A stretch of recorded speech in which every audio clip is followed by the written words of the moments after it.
네, 감사합니다. 오늘은 멜리데에서 드러난 하나님의 섭리, 멜리데에서 드러난 하나님의 섭리라는 제목으로 하나님의 말씀 함께 나누도록 하겠습니다.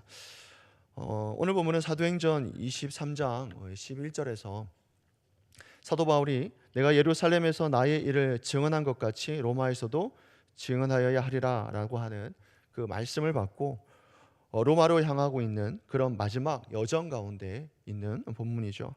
자, 사도 바울은 그 여정 중에 27장에서 유라굴로 이제 강풍을 만나게 되었고, 또 바울과 함께했던 276명 모두가 죽음 위기에 처했을 때에 하나님께서, 하나님의 은혜죠, 하나님의 은혜로 다 구조가 됩니다. 자, 그리고 간신히 도망간 곳이 바로 이 멜리데라고 하는 곳입니다.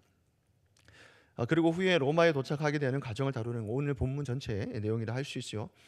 자, 오늘은 사도행전 28장 우리 1절을 중심으로 해서 말씀 함께 나누면 좋을 것 같습니다. 그렇다면 오늘 본문을 통해서 우리가 무엇을 보아야 하는 것이냐 하는 거죠. 하나만 생각해 본다면 그것은 이제 멜리데에서 드러난 하나님의 섭리다라고 하는 겁니다. 하나님의 섭리입니다.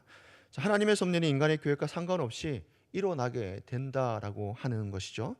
1절을 보게 되면 단순히 기록처럼 보이지는 않습니다. 자, 1절을 우리 한번 읽도록 하겠습니다. 1절 시작하겠습니다. 자, 우리가 구조된 후에 앉을 그 섬은 멜리데라 하더라. 네, 아멘. 사도 바울은 이 섬에서 자신의 계획으로 간 것이 아님을 성경은 분명하게 말씀해주고 있습니다. 강풍과 난파라고 하는 예기치 못한 일을 통해서 그 섬에 바울의 일행이 도착하게 되었다라고 성경은 오늘 우리에게 그냥 사실 그대로를 이렇게 말씀해주고 있습니다. 그러니까 사도 바울은 로마를 향해 가고 있지만 하나님은 멜리데를 계획하셨다, 이런 말이 되는 것이겠죠. 그러니까 이 점에서 사람의 길은 계획으로 정해지지만 그 걸음을 인도하시는 여호와 하나님이심을 잘 말씀해주고 있는 것 같습니다. 바울의 계획은 로마였고 그것은 하나님의 뜻이기도 했습니다. 그러나 그 뜻을 이루는 과정을 봤을 때 사람의 예측과 다르게 전개되고 있음을 우리는 잘 볼 수가 있습니다. 바울은 유대인의 음모로 고난을 당했고 군인들의 실수로 폭풍을 만나게 됐습니다.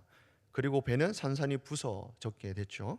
그런데 이 모든 것을 통해서 바울은 지금 복음을 전해야 할 새로운 장소, 즉 이 멜리데라고 하는 그곳에 도착하게 된 겁니다. 보통 우리가 이것을 가리켜서 하나님의 섭리다라고 얘기를 하는 것입니다. 하나님 인간의 실패나 또 고난, 돌발 상황에서도 당신의 일을 위해서 한치 오차도 없이 일어나게 하신다라는 것이죠.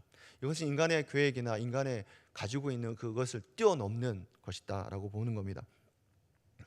그렇습니다. 하나님의 섭리는 인간의 계획이나 감정이나 상황에 의해서 제한받지는 않습니다.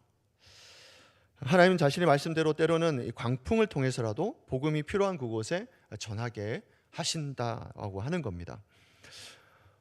성도의 삶을 혹시라도 이러한 생각 우리가 할 수 있지 않겠습니까? 때로는 우리가 모든 일들 가운데 기도하고 또 기도함으로 인해서 우리가 결정을 했고 결정하고 그것을 순종했음에도 불구하고 때로는 그 길을 걸어가는 데 있어서 장애물이 생기는 경우가 있습니다. 심지어 그 장애가 우리를 쓰러질 정도로 하는 그런 고난이 될 수 있겠고 위협이 될 수도 있지 않겠습니까? 그때 우리는 이렇게 묻을 수가 있겠죠. 어떻게 하나님이 나를 인도하시는 게 맞나? 과연 하나님이 인도하시는 맞을까? 기도했는데 그리고 하나님 말씀 앞에 나는 그 응답을 받고 순종했음에도 불구하고 일어나는 일을 봤을 때 그렇지 않을 때 우리는 이렇게 생각할 수 있다는 것이겠죠. 바울도 로마를 가는 길이 참 순탄치는 않았습니다. 사도행전 27장에서 사도 바울은 죽음의 항해를 해왔던 것을 우리는 잘 알고 있습니다.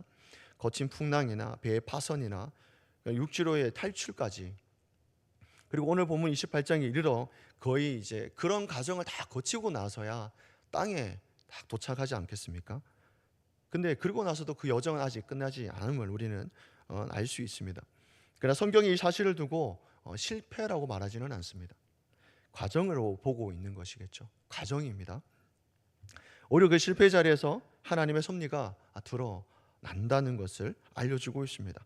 사실 이 멜리데 섬은 아무도 계획하지 않았던 복음의 현장 아니겠습니까?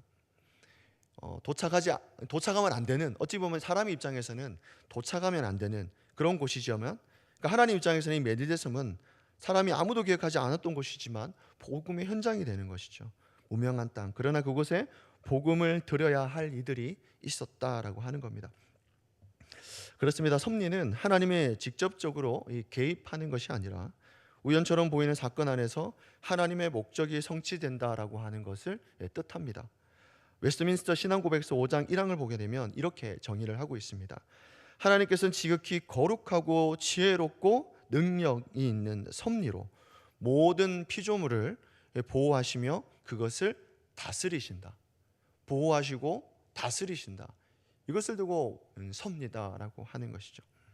분명 멜리데 섬은 사고처럼 보였지만 하나님 편에서는 하나님의 계획이었고 섭리였다라고 하는 겁니다.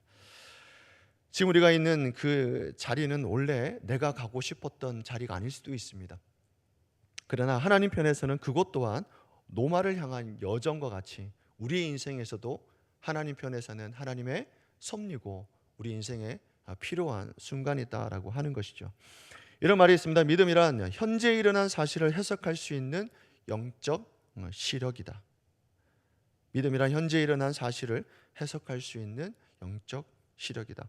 하나님은 우리를 고난으로 이끄시기도 하고 때로는 철저히 무너뜨리기도 하며 우리로 하여금 바닥을 보게도 하게 하신다라는 것입니다.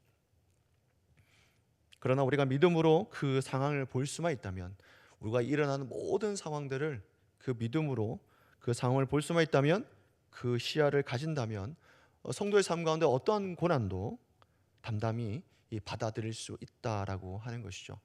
왜 그렇겠습니까? 이 모든 상황들, 우리에게 일어나는 모든 일들이 하나님 섭리 가운데 있기 때문에 그렇습니다. 그래서 오늘 고난은, 우리의 고난을 해석하는 방식이 내일 우리의 삶을 결정할 수 있습니다. 오늘 우리는 각자의 이 멜리데에 있을 수 있다라고 하는 것입니다. 예기치 않은 상황, 고난의 자리에 있을 수도 있습니다. 그럼에도 불구하고 하나님의 섭리 안에 있음을 알고 오늘 하루도 그렇게 승리하는 저와 성도님 되시기를 주 예수 그리스도 이름으로 축원합니다. 아멘. 기도하시겠습니다. 사랑이 많으신 하나님, 감사합니다.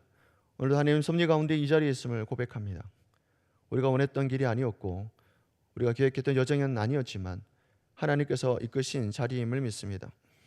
하나님 강풍과 파선 가운데에서도 바울을 인도하신 것처럼 우리의 인생 속 낯선 멜리데 같은 환경에서도 하나님은 여전히 역사하고 계심을 깨닫게 하여 주옵소서. 우리의 믿음이 흔들릴 때마다 지금도 하나님이 일하고 계신다라는 그러한 시선을 잃지 않게 하시고 오늘의 고난을 하나님의 섭리 안에서 해석할 수 있는 영적인 시야를 허락하여 주시옵소서. 지금 우리가 선 이 땅이 로마로 가는 여정의 일부임을 믿고 어떤 상황에서도 복음의 상을 잊지 않게 하시고 고난도 실패도 낯선 것도 다 하나님 섭리 안에 있음을 믿고 오늘도 담대하게 믿음으로 살아갈 수 있도록 역사하여 주시옵소서. 하나님, 그리고 빈손으로 오지 않고 예물 들어 올린 손길이 있습니다. 하나님, 기도 제목 하나하나 가운데 응답하여 주시고 또 하나님의 은혜의 손길을 경험할 수 있도록 역사하여 주시옵소서. 감사와 찬양 올려드립니다. 예수 그리스도의 이름으로 기도드리옵나이다. 아멘.